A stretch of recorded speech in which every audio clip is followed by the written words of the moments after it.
But this morning, we're looking at two very important topics like we always do on the big issue. Yesterday or over the weekend, Alfred Okanse of the Ghana Tonight team had an exclusive conversation with former Chief Justice Sophia Ekufo. And she's been talking about a lot of things. You remember she was one of the people who picketed at the time when the whole brouhaha about pension funds, started, and the domestic debt exchange program also began. Now, since then, she's been speaking and making her voice heard. Now, recently, she touched on the SSNIT sale of hotels, and she thought that it was the wrongest move for SSNIT to embark on, especially because she accused governments of deliberately running down state-owned businesses just so they can sell to themselves at very cheap prices. And SSNIT, in turn, has responded. We'll read that response very shortly.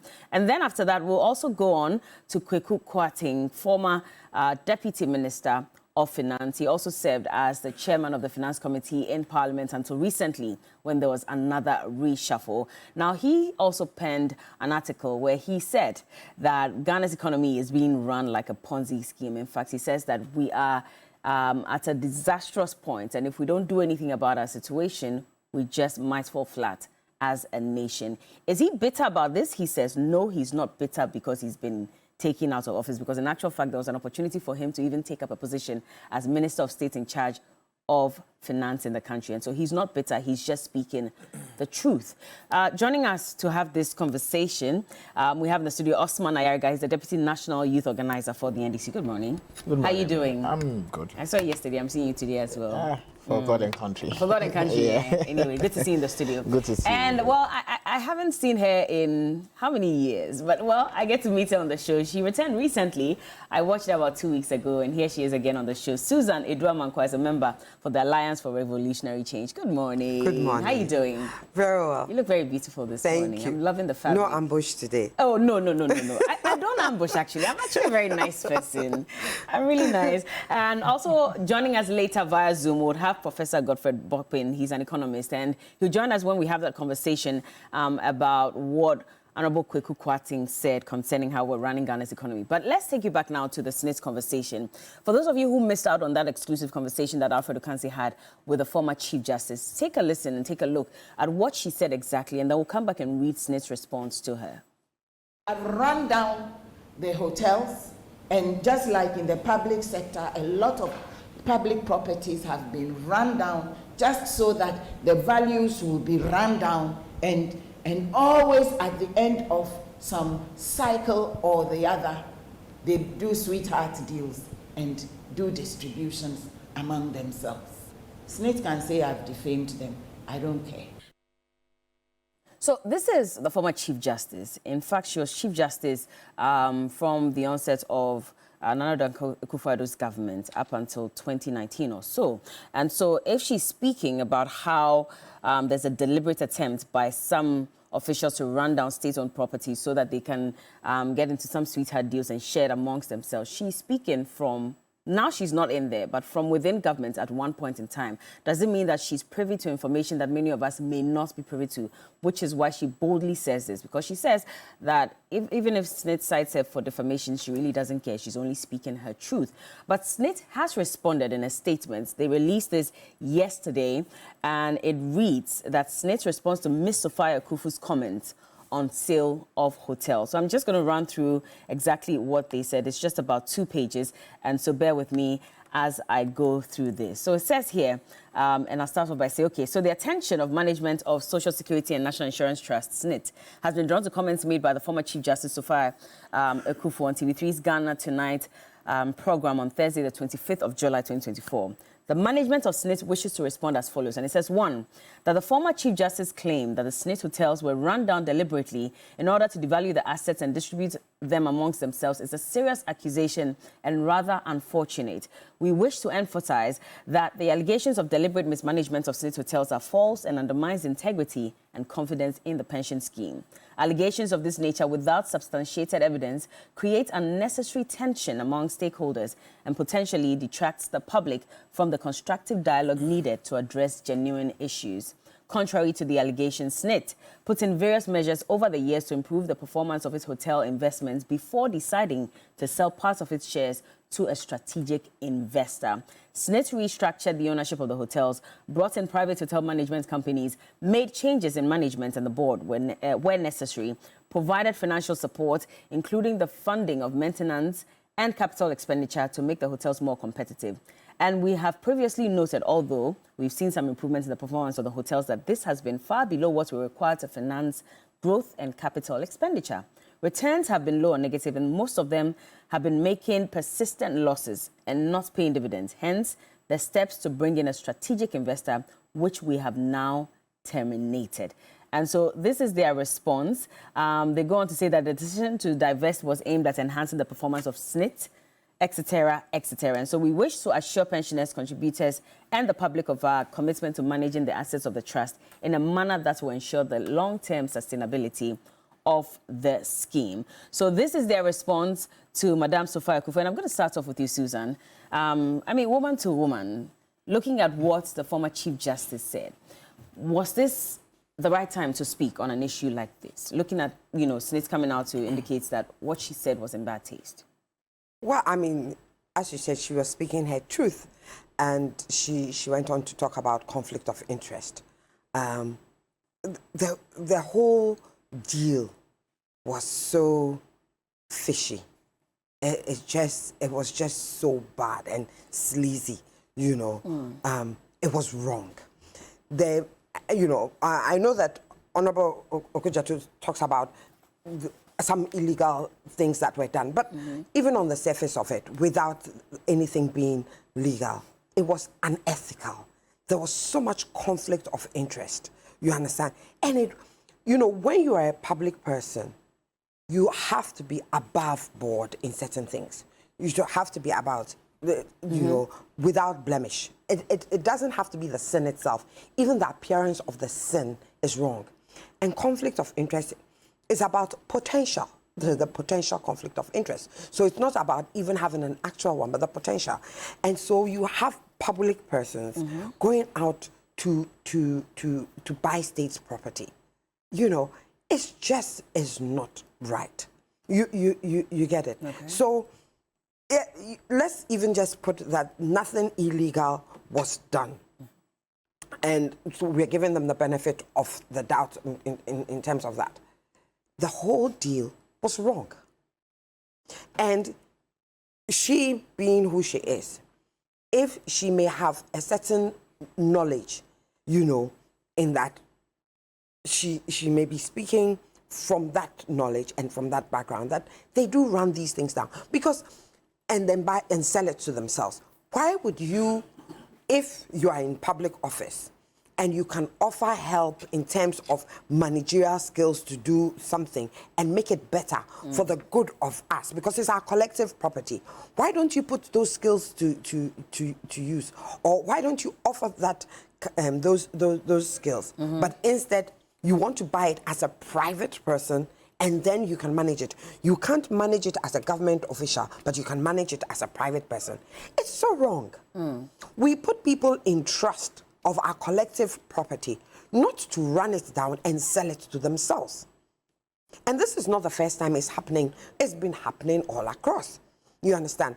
I think this was the time that it had gotten so much that we're like, no. Look, those SSNIT funds, they don't belong to government. They're not government funds. They are our funds. You understand? After the government has gone to give people haircuts with their investments, and people are now relying on that small pension, you now want to come and and give off that pension to other people to mess it up. SSNIT has messed us up enough. I mean, I know that they were talking about saying that out of the 14 years, 11 of those years, who were in government? Who was running that place? I mean, 11 of those years, it was still government that was running it and running it badly. And they could not find anybody to in that 11 of those 14 years to manage it better. How did they turn Labadi Beach around? That they can't do the same for La Palm. that they can't do the same for Busia. But they say they've invested money into it. And if you look at their statements, they changed managements, they invested money, they tried everything possible. It didn't work. And didn't, which is why they finally decided to sell maybe parts of it. what they were trying, they were not being creative enough. And they think that the private person, selling to that private person, will be able, that private person will be able to bring it back. I mean, to be fair, they've pulled down the deal. That's understandable. Yes, now, so, their concern is that statement that was made emphatically by the former Chief Justice. Okay, that they've pulled down the deal. They deliberately run down these. Well, we believe that. I mean, even if they come up and they jump to the high heavens, we believe it. We don't care. We've reached that point where we have lost trust in our public officials. We have lost trust because they have eroded that trust. So we don't care. We believe it. They want evidence. I mean, if you're we don't need evidence. It's how we believe. Now, it's not about evidence because this is how we feel about our properties, that you have sold our properties to yourselves. Because, look, I mean, personally, think that why is it that all government things never run well? Why? What is it? But it goes into private hands, all of a sudden some magic wand appears. Because I know for a fact that if the public sector doesn't work well, the private sector will not work well. You get it? We both need each other to work for the betterment of this country. Because the private sector cannot run on its own. It needs the public sector. There are many things that the public sector has to do. So, I mean, it's the same with SSNIT. But at this point in time, if you look at the lands in cantonments, you look at the lands all over this country, who did they sell it to? They sold it to their friends and their family and their cronies. They willed it forever. Some of them willed it forever. So why would we not believe that, they deliberately run these things down to sell it to themselves? They have eroded our trust. We are so wary of them. You understand? And public trust is important for any government to succeed. But government's own behavior over the years have made us believe that they don't have any goodwill towards us as a people. It's about them themselves and their families and their cronies, and whatever crumbs that is left, we should take the pickings. And so for us, whether it is true or it is not true, we don't care. We believe it.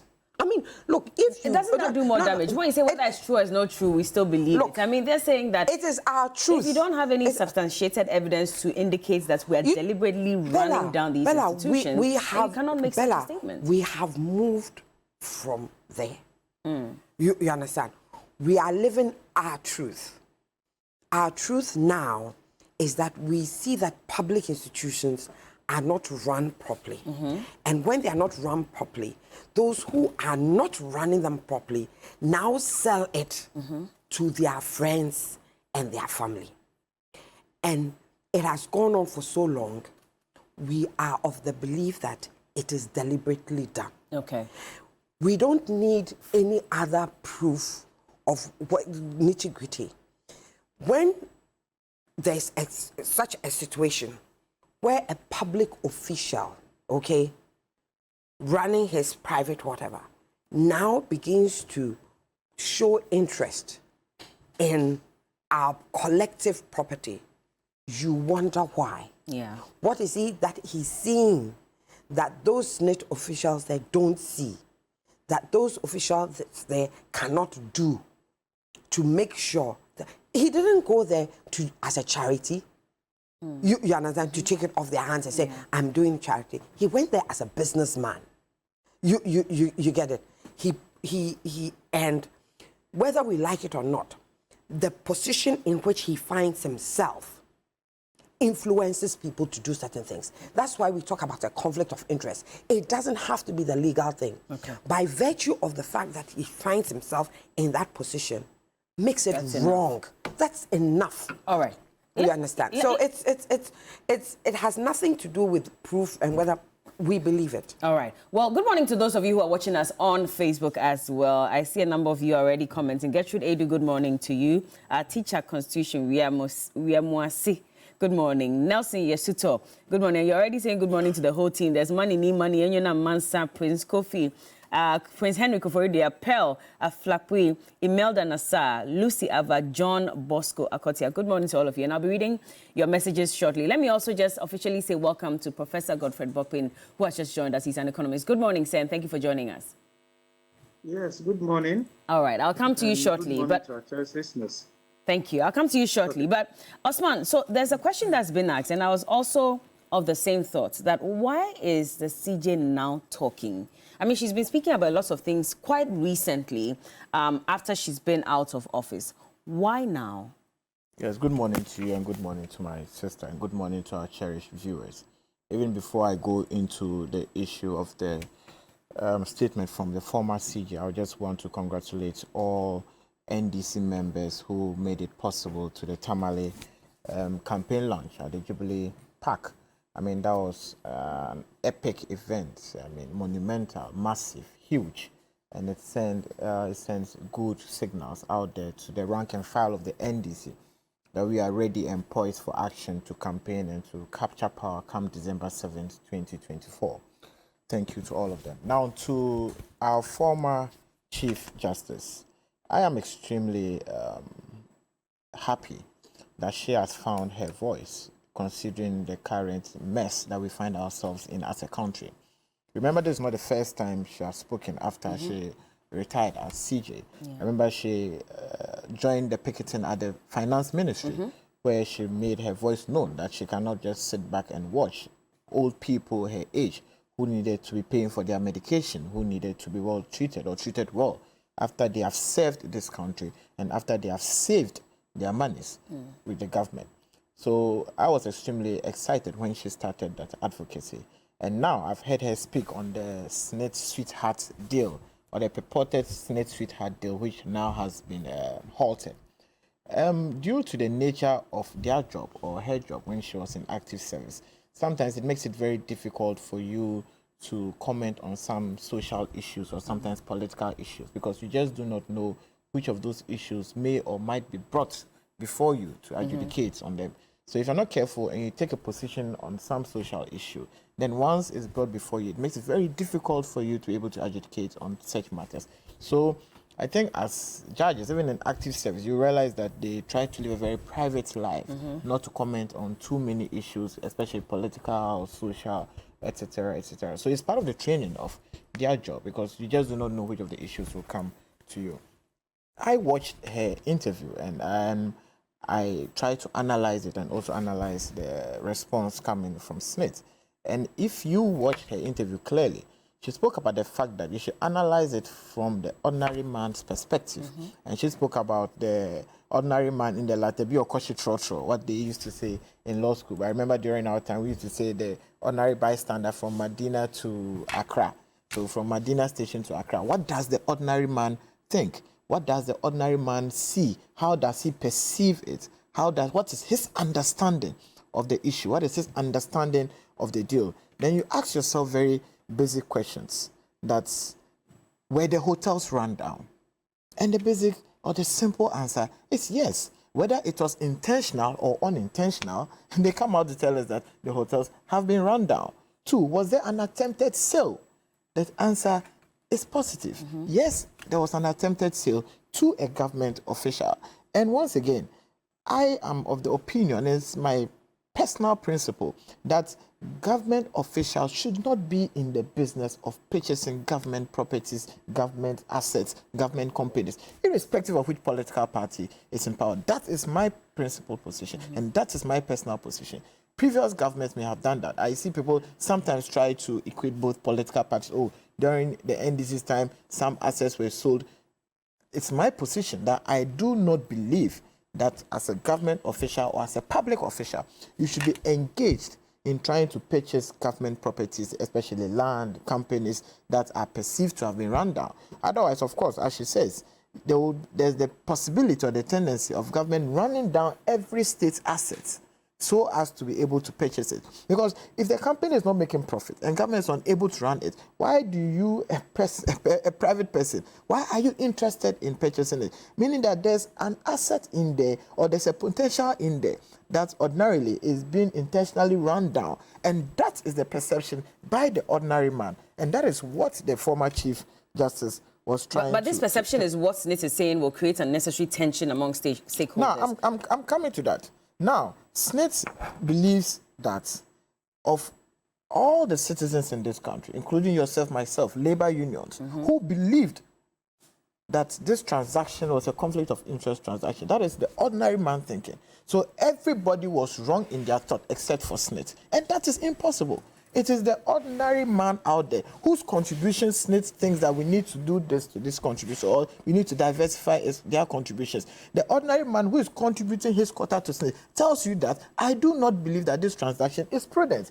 And for that matter, I see conflict of interest. And only SSNIT believes that there's no conflict of interest because they are deep down in the transaction. They are just trying to defend themselves. I look at the SSNIT response and I see it as a waste of everyone's time. If it was printed on paper, it's a waste of paper, it's a waste of words, it's a waste of everyone's time. Why is it a waste? You see them trying to defend the indefensible. You see them trying to, and that's what I'm saying, that SSNIT decides to create the impression as though they are the only ones who are right, and everyone in this country who did not believe in that transaction is wrong. How can SSNIT be the only wise entity in this country? So they should not have responded at all? Better they should have just kept mute. They shouldn't have responded at all. This response from SSNIT is a waste of everyone's time. But that deepens the perception, which is what they're trying to fight. Really? No. Is that not why they released the statement? Because, I mean, there's also the fear on their side, I'm sure, that if they don't say something, then everybody's going to assume that's what the Chief Justice said. Then I think whoever is in charge of SSNIT's PR is doing them a disservice. Because if I were SSNIT, I would have just remained silent. Because this is not an ordinary woman. This is a woman who has a voice. And, I mean, she's huge in terms of personality. So once she speaks, if you want to respond and you don't respond appropriately, because I read the response and I'm unable to make head and tail of that response. That means it's a waste of everyone's time. It's a waste of paper. If it was printed on paper, it's a waste of ink.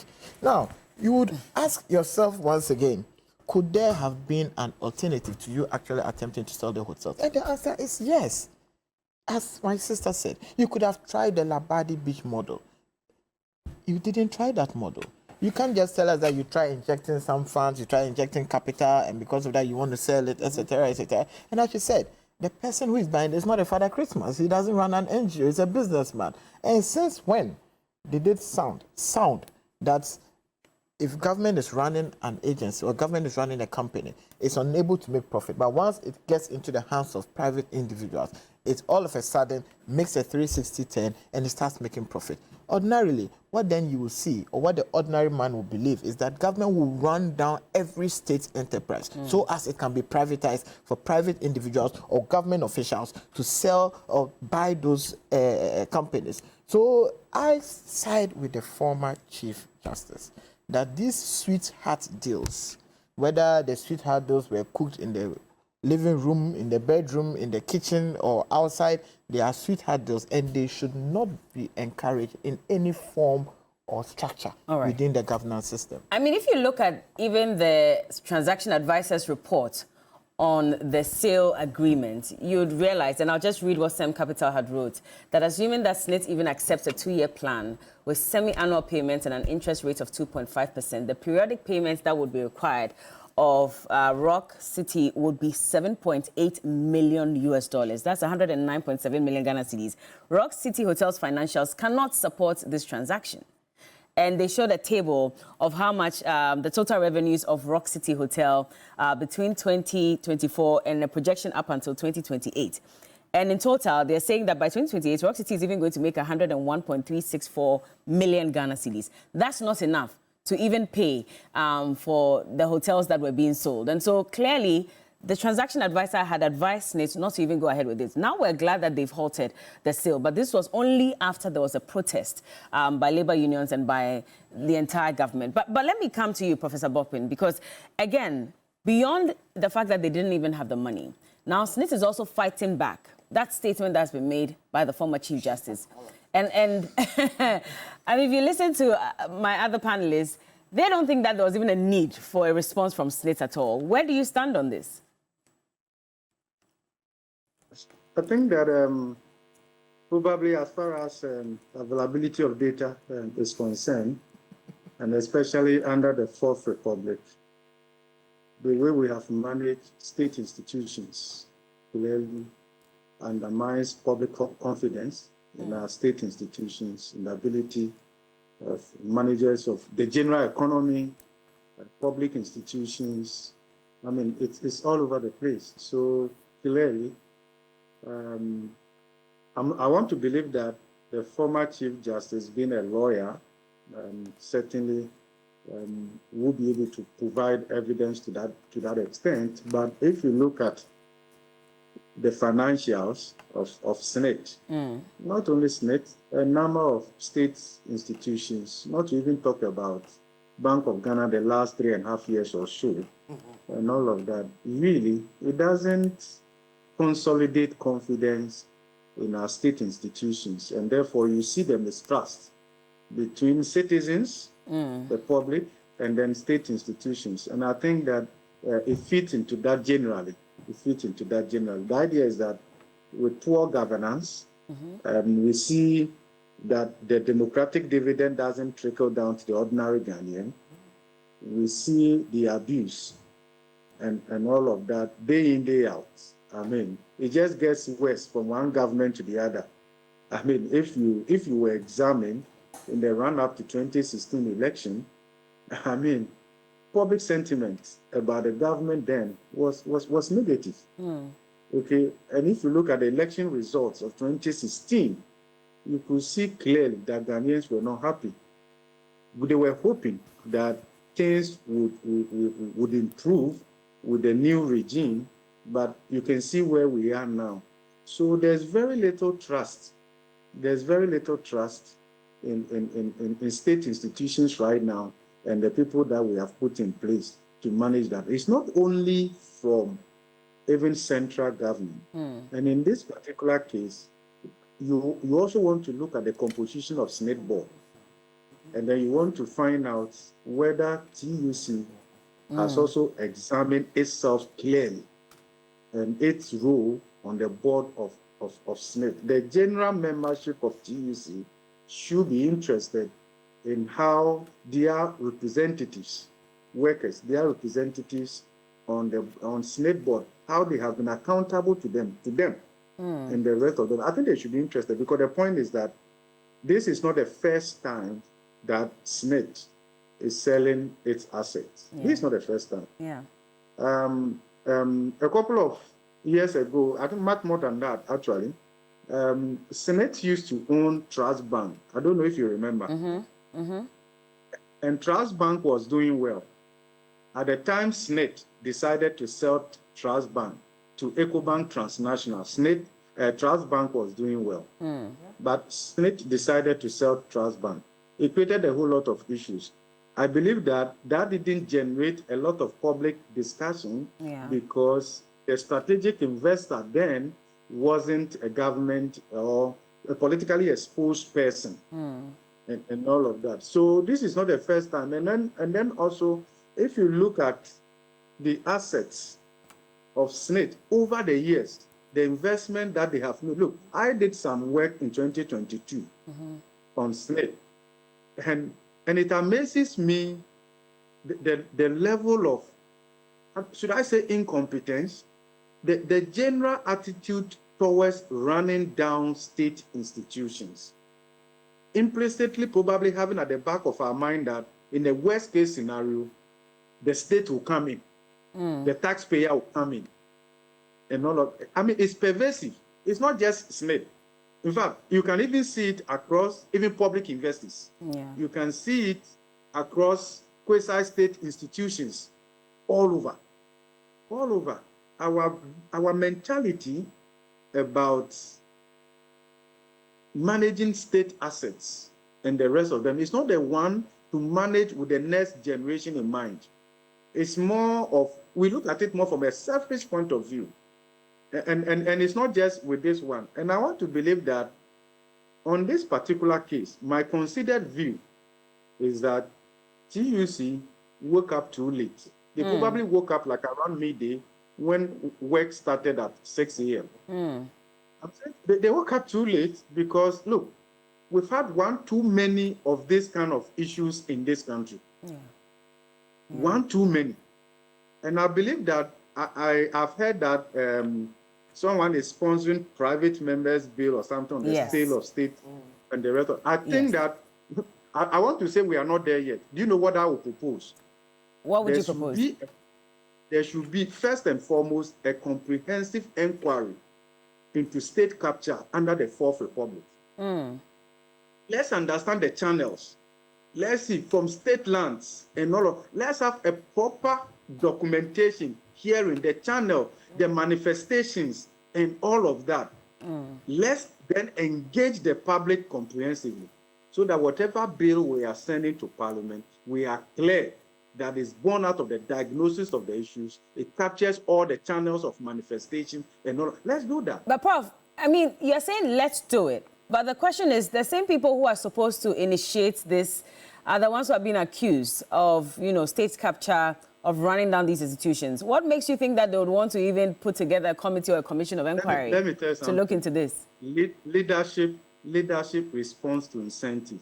The incentive mechanism, the general public writes out there, leadership will respond. But when TUC and workers woke up too late though, what happened? The SSNIT board, the chair, they decided to terminate the agreement, right? Yes. Or halt the discussion. Precisely. Did you see what is happening in Kenya? The rest of the point is that it's politicians across the two main political divide. And here there is none holy. No, not one. Are you saying that... You can't see... Sorry to cut you, but are you saying that in this case, then, it shouldn't have been enough for even organized labor to call off their strike and to ask for the SSNIT board and management to be dissolved, but we should have hit the streets? Is that what you're saying? Yeah. This could have been a trigger for major reforms, never again in our history. But more importantly, it should prompt us to have some kind of commission of inquiry or something in a way that allows us to understand this very carefully and well and thoroughly. That way, you see, that is the only way society can learn from some of these errors. For instance, if you look at the Trump shooting incidents in the US and what that has triggered and all of that, I mean, the public hearing and all of that, people are resigning and the rest. So I want to believe that, because you see, what we are seeing in the case of this sale of hotel is just the visible tip of the iceberg. It's just the visible tip. Look, even when you talk about military lands in this country, you talk about state lands and all of that. Who have been the beneficiaries? Yeah. What are the channels? That's why I'm saying that, yes, this is a clear case that gives us an opportunity to look at this comprehensively. And then we are able to learn from it, so that whatever measures we put in place to address it, we are doing so with the understand that we understand the various channels, the manifestations, the mode that it takes, and all of that. And that way also, it will not take a political dimension. Okay? Because when we do the analysis, you will see that NDC, MPP, and almost even top public servants and all of that have been beneficiaries of all of this, right? Yeah. So from that perspective, the data will help us to come together and say that, look, this is not the way to go. Even for many of those things, those beneficiaries, did they pay the right price for those state assets, state lands, and the rest of them?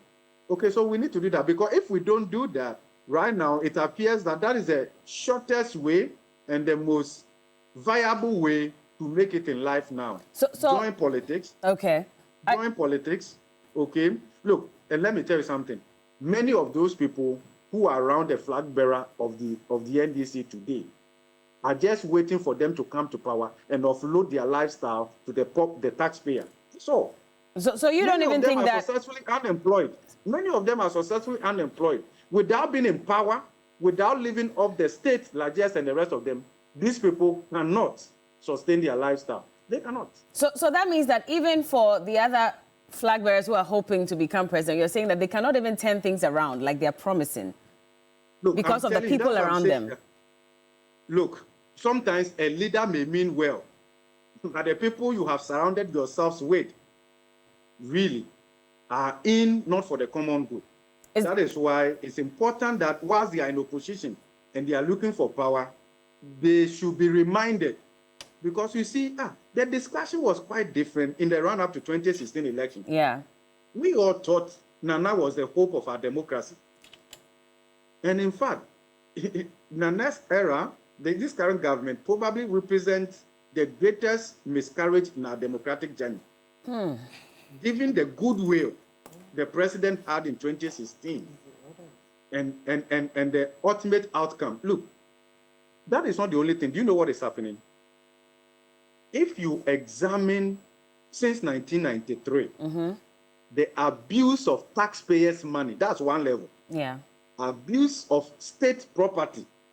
And what did we see recently? The road safety LI in parliament. What were the MPs and the ministers asking for themselves? Yeah. But the speaker has apologized for that LI that came to the floor of parliament. But in his the point is that statement. This LI had been laid in parliament. It took, if it probably, so the question is, if it hadn't been for the fact that the public got to know the content, some of the provisions, Yeah. would this apology have come?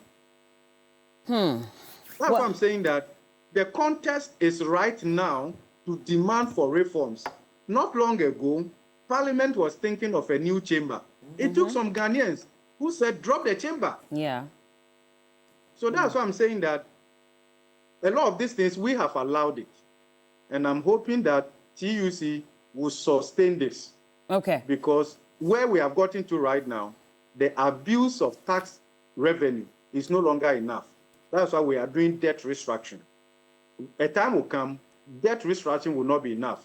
They will come after you yourself. Well, That's what we are getting towards. as at the 16th of this month, organized labor had called off their strike, and they had given the SSNIT board 1 month to restructure and come up with a better idea of how they intend to run, the rundown hotels. Otherwise, they were going to take another action. In fact, UTAG specifically asked for the resignation dissolution of the SSNIT board and SSNIT management. So let's see how that goes. But just because you've brought in this conversation about how we've run the nation, we'll just dovetail into our next conversation this morning. And a former deputy finance minister has also put out an article where he's saying that we've literally run this country like a Ponzi scheme. I'm talking about Honorable Kweku Kwarteng. And so let's go into that now. And he says that there are elements that are seeking to get us all to pay attention to a looming danger, which is why he put out this article. I'll just read a part of the article for those of you who may not have come across it, just so you understand exactly what he meant by what he put out. So he says that Ghana's Fourth Republic has given 8 years to ruling parties, not more. Beyond the loyalists of the various political parties, voters believe that when one political party governs for some time, they must leave for another party to come. That voter belief is coming from something we hear all the time. All politicians are the same. Let one go and let another come. We, the NPP, are looking to break the 8. It is an expectation coming at a time when hostile external factors have imposed considerable hardship on the average Ghanaian voter. But it's not just external factors that threaten our chances of electoral victory. The economic problems in Ghana that Ghana is facing today at both the national level and in households are also the cumulative effects of many decades spanning different governments of the bad politics and economic mismanagements that have characterized the governance of this country. Since independence, we have survived by constantly overspending our means and borrowing to finance the overspending. And many of these expenditures are just bad prioritization. We always offer higher interest to lenders, borrow more, use a part to repay previous debts, and the rest to pay for the current year's overspending. So we have been running our country's economy like a Ponzi scheme. I'll end here because, you seem to get the import of the message through this article that I have read. Now, he was asked if he was making this statement because recently there was a reshuffle in Parliament where initially he held the position as chairman of the Finance Committee, and that reshuffling led him losing that position. And he says he's not bitter, he's not angry, because in actual fact, he had even been asked to take up a position as Minister of State in charge of Finance, and he turned that down. So it's not as if his people are against him, which is why he's decided to put out this statement. He only put it out internally for the parties to have a conversation. And then after that, for some reason, it leaked, so he had to put the article out. Let's quickly listen to him. We'll come back and have this conversation on what our panelists think of this. This election, and so far, I don't get an impression that this election is just going to be spending and spending. I think what it would take to really get the mandate of Ghanaians renewed is to be candid about our own failures in the past as politicians, to accept the role we as NPP have played in that failure, and to commit that going forward, life would be different. And if we're able to demonstrate within the 4 months that we really, because some of the changes would require constitutional amendments, some of the things we're putting forward would require legislative changes, but we need to demonstrate clearly that we understand where we are as a country, that we intend to chart a different path. I am confident that if we do that credibly, Ghanaians will renew our mandate. It does not help when we turn this into NPP, NDC, NPP, NDC. If this country collapses, it collapses on the heads of all of us. What we're saying is that there has been a certain political culture of managing this country from independence. That culture is not helping us, and we have seen our country go to the IMF 17 times. It is a failure and a shame on the part of all of us. And I think we should all just come together and to say never again, and that going forward, things will be different. If we are going to turn this conversation into the traditional NPP, NDC, people are going to be defensive. Nobody that wants to solve the problem. Nobody wants to concede. But if we put Ghana first and decide that going forward, we're drawing a different path. Well, so that is Honorable Kweku Kwarteng, and, well, he has been speaking on this matter. Nelson Yesito Kofi says, which Ghanaians will renew your mandate? Money, I've seen your message that you have sent to the Honorable. I cannot read it, unfortunately, but good morning to you. And Agongo says, yes, you're right. In 2016, we thought Nana Addo was our savior, not knowing that he's coming to power to sink us. Okay, let me see if I can just read one or two. To all of you who are watching as well, we're grateful. Where was Kweku Kwarteng in 2020? That's John Bosco Akotia. Prof, I'm coming back to you because I know you have very limited time and you'd have to go. I've listened to you speak on this matter, but I just want you to touch on it again because, again, I mean, he is looking more at how the NPP can break the AIDS, which is why he's penned this article and says that he's hoping that they can have that internal conversation so they can fix this problem. But really, is this not coming a little too late? Yeah, thank you very much. Yes, of course. I'm sure the Honorable himself knows how a section of Ghanaians will receive this communication. Yes, but it's better late than never. Expect a bit more of this in the event that the MPP heads into opposition. You will see the internal analysis, because they will do some kind of analysis of why they lost this election. And you should expect many more people within the MPP to then speak up, because now, probably, maybe for what they are getting or what they will lose by speaking up and all of that, they weigh that to be much more than probably speaking up now. But these are deep issues within the MPP, right? Yeah. Quite right, and all of that. So probably, but I also think that aside the fact that it's coming too late, look, we can associate with many of the things that he has put out there. Okay. Let's look at the positives from that. When it comes to how we have run our economy, we have said this long ago. In fact, was it 2022 or so? When government was saying that the solution was getting more money, more taxes We said no. A sport child doesn't need more money, needs discipline. More discipline, probably, and a little bit more financial support. That's what Ghana needs. It's a clear case of a sport child who thinks that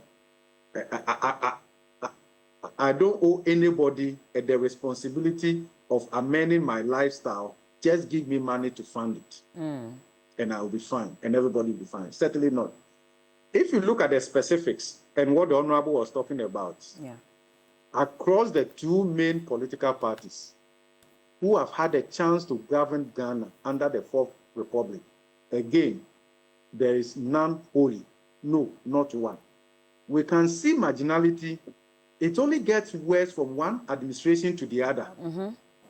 So for instance, look, when it comes to spending beyond our means, in 2012, the budget deficit was double digit. In 2012, the current account deficit was double digit. So what took us to the IMF supported program, the 16th IMF supported program from April 2015 to April 2019, had to do with these twin deficits. But this twin deficit also happened within certain constraints. One, energy crisis that intensified between 2012 and 2015.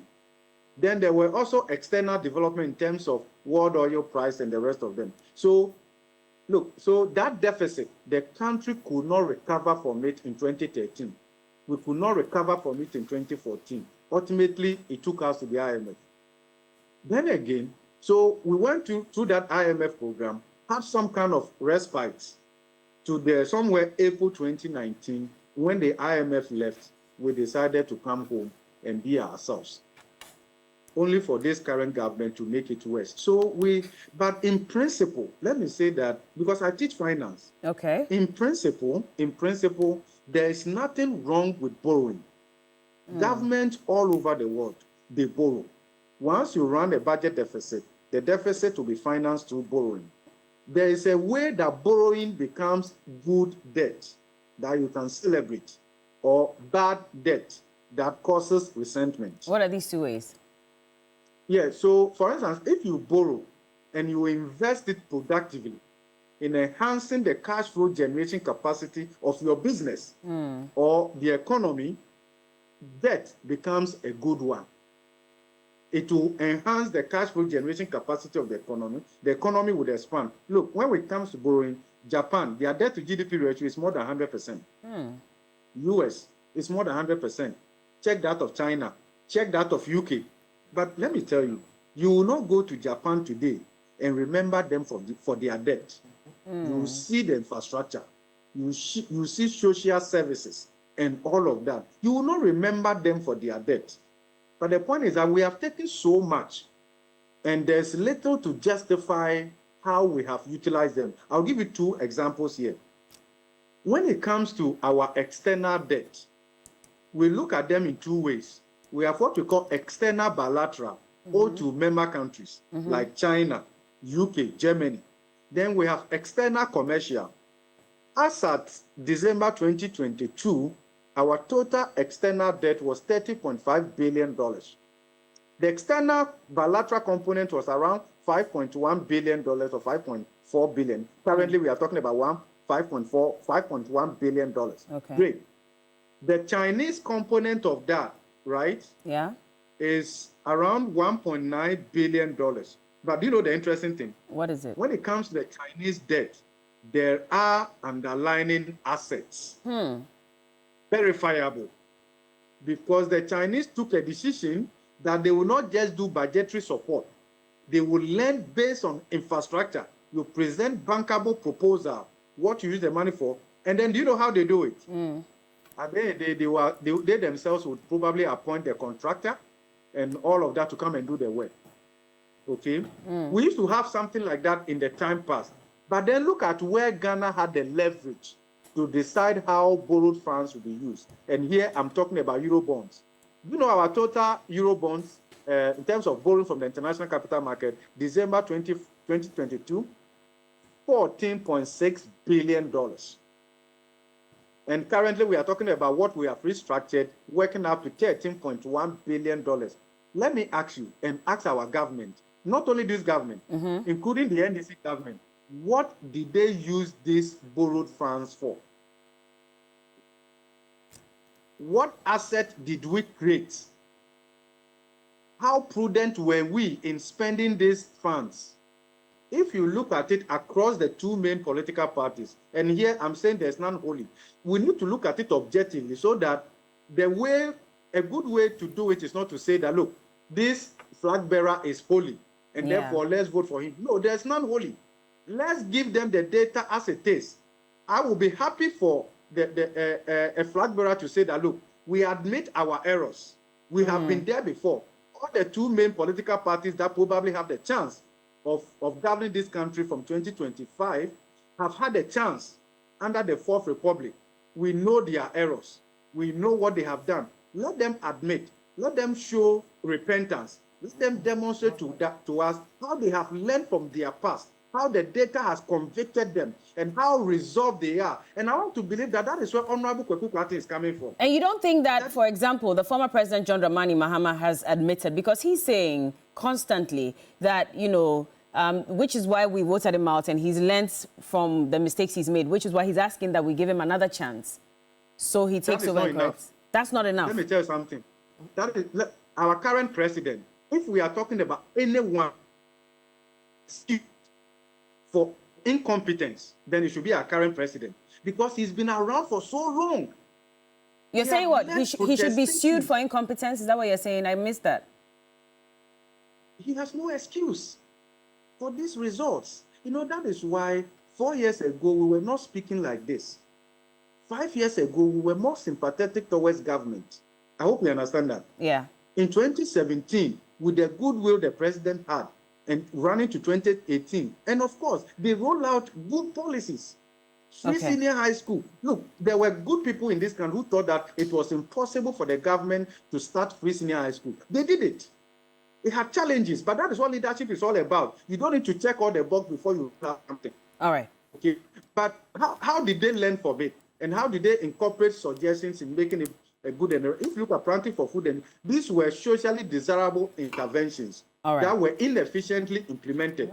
But the reality is that if you look at the level of rate of borrowing and where the monies have gone into, they've not gone into enhancing the assets, largely for consumption, and consumption also just to fund our lifestyle, expensive government that we put in place and the rest of them. Then what will happen is that in crisis moment, the crisis only magnifies the negative effect of the debt. And that is why when COVID came and Russia, Ukraine, we struggled as much as we did. But Prof. In principle, no government anywhere in the world actually take time to pay off their debt. They roll it over. All right. It's not only Ghana. They roll it over. We call it rollover and the rest of it. So the most important thing is, what measures are we putting in place going forward? Thank you, Prof. That if we are borrowing, is for the good reason, and there's greater monitoring. The final thing I want to say, hello?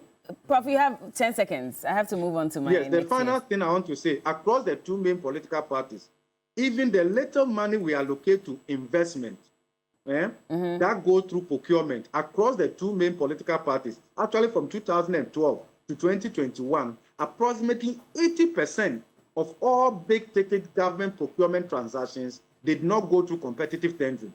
They were done either through restricted tendering or sole source. All right, Prof. This is what the two parties have done, just to satisfy political patronage and all of that. The issues are many. That is what the data is telling us. The issues are many. I know you have to go, so I'll just end it here. Maybe another time we can have a more extended conversation on this. But Professor Godfred Bokpin is an economics and economist, and he's also a professor of finance at UGBS. Thank you so much, Prof, for joining us. Zuzana, I'll come to you. He said quite a lot, but from where you sit, clearly, the issues have been spanning since the beginning of the Fourth Republic up until now. Yeah, sure. And he's right. I mean, none of the, political parties in this period can hold themselves out to say that, we have done better. No, I mean, it's the race to the bottom. It's just it's like, a pass mark of 50. and somebody gets 30, and somebody gets, 31, and then they are, happy with themselves, but they are both failures. I mean, they have failed us. And Kweku Kwarteng he's been true to character.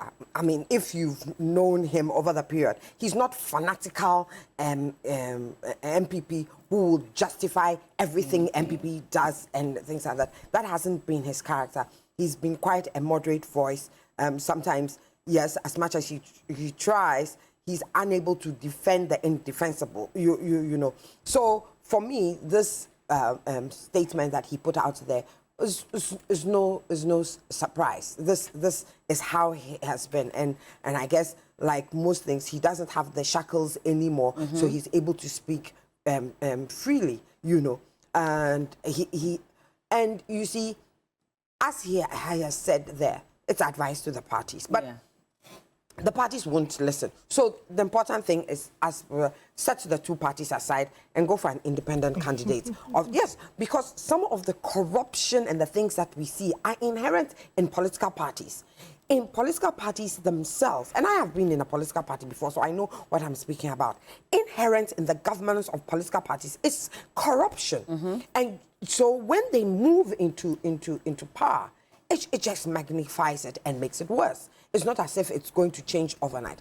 And that is why some of us have moved out of political parties and said, we will support an independent candidate. Somebody who will come and then will have to pick from all and make sure that things are done. You understand? In the proper manner. Somebody who we believe that if he comes and he doesn't do what is right, we will kick him out. We have no loyalty to anybody but to Ghana. It's not about loyalty to our political parties or to a political candidate. It is about loyalty to Ghana. Ghana first, Ghana last, Ghana always. And that's how it should be.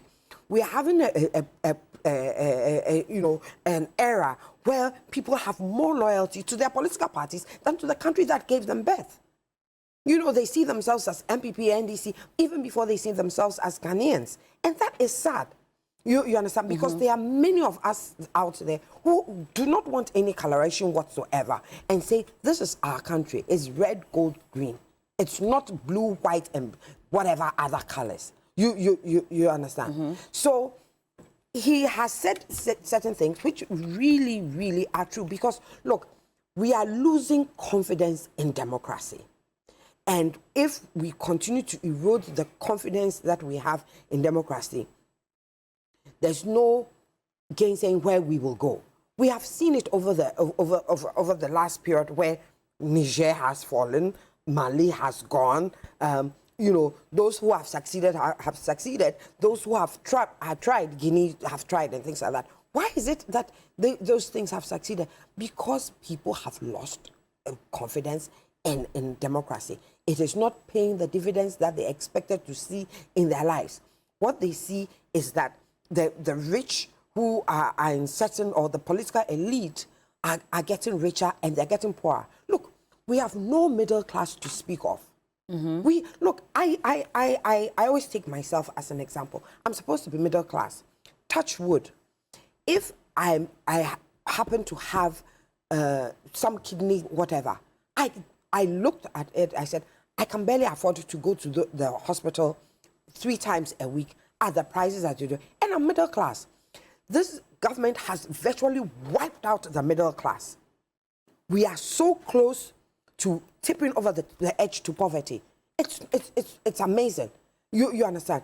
When supposedly, if I was paid 10,000 a couple of years ago, okay, what can get me for 10,000 cedis as a month? Buy petrol, pay my rent, buy food, send my children to school. If you are paid 10,000 this, it's not even $800. It's not. And I'm a pharmacist. Yeah. Can you imagine those who are paid 2,000, 1,000, 800 cedis? Meteorological, this thing, 800 cedis. Even 600. And then going home with 600 cedis. What kind of life do you expect us to have? So what Kweku Kwarteng says, that we've been, we are living it. It's not as if, and the political parties don't care. That's the issue. They pretend as if they care.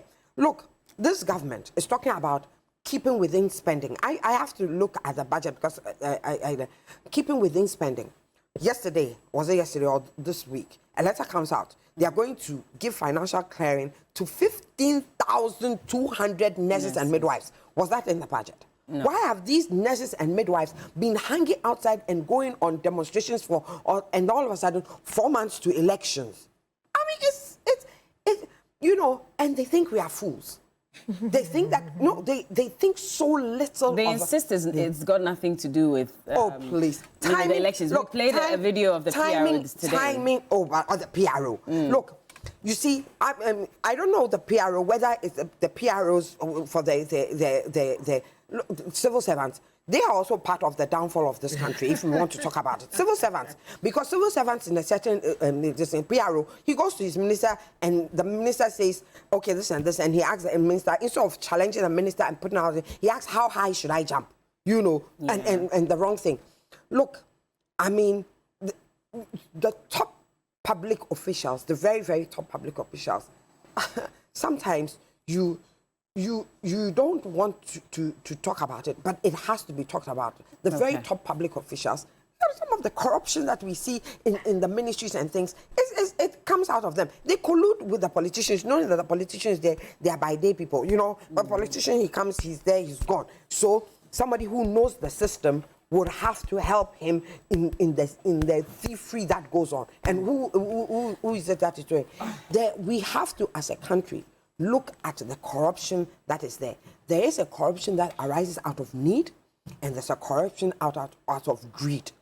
What we need to do is to punish those who do their corruption out of greed. So and if, for then example, we start to deal with the people with corruption out of need, because if that person didn't have a certain need, they probably would not. So, for example, if Honorable Alan Kyerematen comes into power, he's going to go after all these people who have been fingered in corruption. Most certainly, because there'll be some of us there pushing him, and there'll be some of us there who, if he doesn't do it the way that we think we'll be sitting who should on go TV first? talking about. Who should be prosecuted first? No, that hasn't. I mean, the law covers the president to an extent for a number of years. When we get to that, this thing, we will get there. Okay. Right now, we have an election to win, and so you want to win that we want Ghanaians to let these two parties sit down, take a break, think through things, because politicians are very adaptable. When they sit down and they see that this is not going to work for them the way they have been going, you know, we have been taken for granted for too long. Please learn from me. It's about time that the people who have taken us granted, thinking that 8 years, this person will come and this person will go, and they come and they rape us even more than they did previously. Not anymore. Okay, look, even if it's for Shege, just kick them out. Osman, well, they say you listen to Susan and she says she shouldn't come back. Now, Kweku Kwarteng is saying that at least acknowledge your past and present failures, and you need to lead by example. And so if you have to make sacrifices, make them as politicians to convince your people.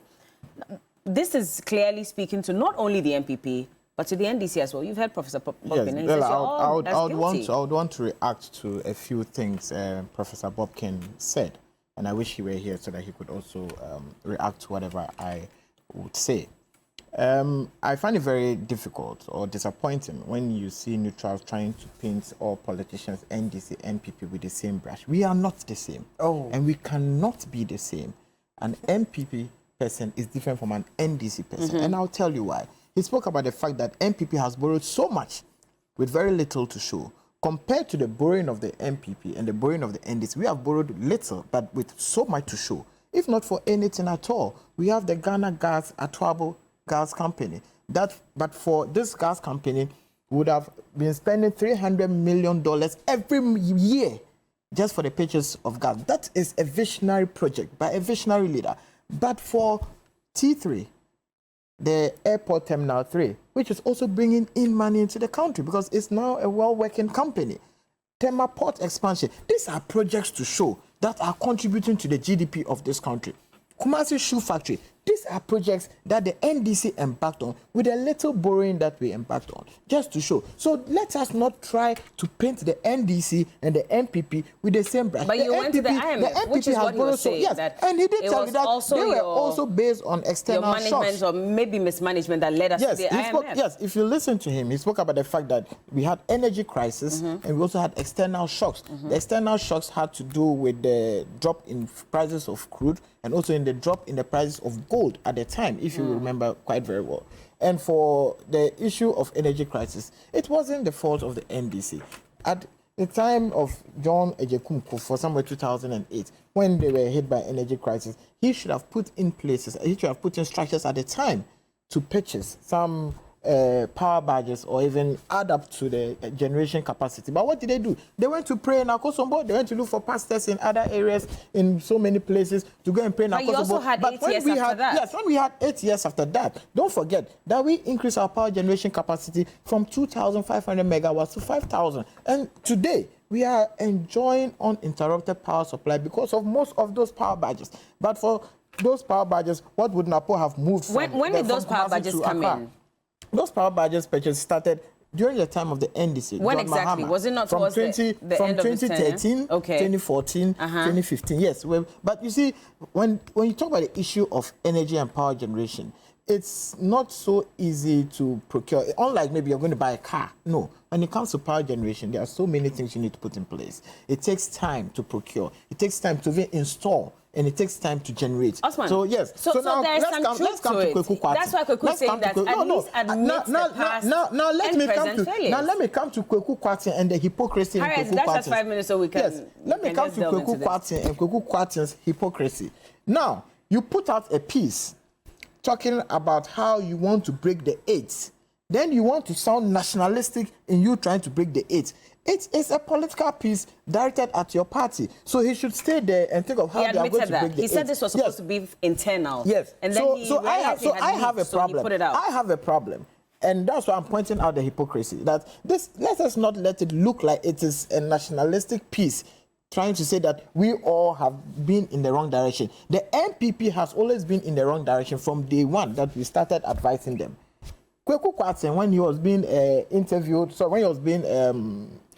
for the position of Deputy Finance Minister. I remember he saying that the NDC had borrowed so much and it has plunged this nation into serious debts. And I was so shocked that being a Deputy Finance Minister at the time, he also supervised the borrowing of so much money that today our debt is standing at almost 742 billion Ghana cedis. You owe 24,000 Ghana cedis. I owe 24,000 Ghana cedis. She owes 24,000 Ghana cedis by no fault of ours. So if you now want to do a U-turn and want to blame everybody or want to blame every government, that is unacceptable. Your government has borrowed recklessly. Your government has mismanaged this economy, and that is why we find ourselves in this current climate. If you read his, he comes to the issue of quality leadership. He should be talking about the bad leadership from Nana Addo Dankwa Akufo-Addo. If we talk about quality of leadership, why would a president want to fly in a private jet that will be paying close to £18,000, $12,000 per hour, just because he must be comfortable? As a result of lack of quality leadership, why would you go and dig the deepest hole for $58 million and it still remains a hole? That is lack of quality leadership. The sterling leadership of John Dramani Mahama, you would not see such incidents. You would not see such things coming from the presidency of John Dramani Mahama. Again, he comes to the issue of bad politics and economic mismanagement. It's as a result of their own economic mismanagement that today we can get to the inflation rate of 54%. And the government struggles to bring it to 24%, and they say we should applaud them. How did you even get to 54%? And today, you are hovering around 22, 23, 24. You say we should applaud you.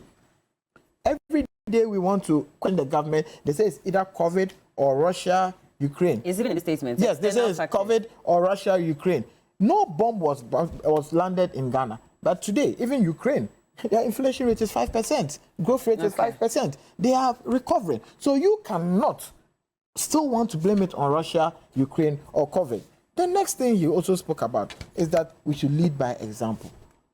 A president who is profligate, a president who is spending anyhow, who believes that he must be comfortable, he must live a luxurious lifestyle, and you come and you tell us that we should lead by example. He should tell Nana Addo Dankwa Akufo-Addo, who Ghanaians believed was coming to lead by example, to start leading by example. He shouldn't try to box all of us together. John Dramani Mahama has always led by example. Again, you remember they also spoke about the issues of procurement and how it's been done. Today, who else is benefiting from bloated and inflated contracts other than at the center of the president's house? The president's daughter, her associates are enjoying from bloated contracts, the ambulance contracts. Today, do you know that there's another report from the Auditor General that there's been the pictures of the 307 ambulances, which was bloated from $24 million to $54 million. Okay. A whopping $30 million bloated contract. Yet you have 1.9 million unemployed youth who are hovering on the streets of Accra. And soon and very soon, we will start occupying everywhere. We'll occupy the finance ministry, we'll occupy the Flagstaff House, and we'll occupy the president's daughter's office, which is the restaurant called What's the name of the president? Susan should not lump you together as well. We have lumped them together. Same Bella. Okay. Please, just give me a minute to learn. We have to go, unfortunately. I gave you an extra number of minutes. Different actors, same script. Okay. They come. And like I said before, they are both failures. If somebody has 30% and somebody has 31%, and the pass mark is 50, and you are fighting about who was last. Okay. Seriously, on that note, both failures. We need to have to wrap up. Okay. Even just for thank you very much. Vote them out. Thank you so much. Moses Woolley, I've seen your message. Money, you've sent quite a number of messages. Jane Laura says, anybody that tries to lump MPP and NDC together has no respect for the citizens. Okay, we hear you. Thank you, Osman. There's another one who says that, okay. So DJ Omale Wayosi says, from Gosu says, the only way to move forward as a country is to vote for Dr. Bawumia and the MPP. Because this time, Ghanaians need a visionary and competent leader, Dr. Bawumia, to save the country. We hear you. I cannot read all your messages, unfortunately. But Dennis Akowa, I see yours. Trey D says, Ghana's politics is flooded. No, never mind. Thank you so much for joining me on the show this morning. I've been speaking to Susan Edu Amankwa. We should do a one-on-one one of these days. Yeah, she's...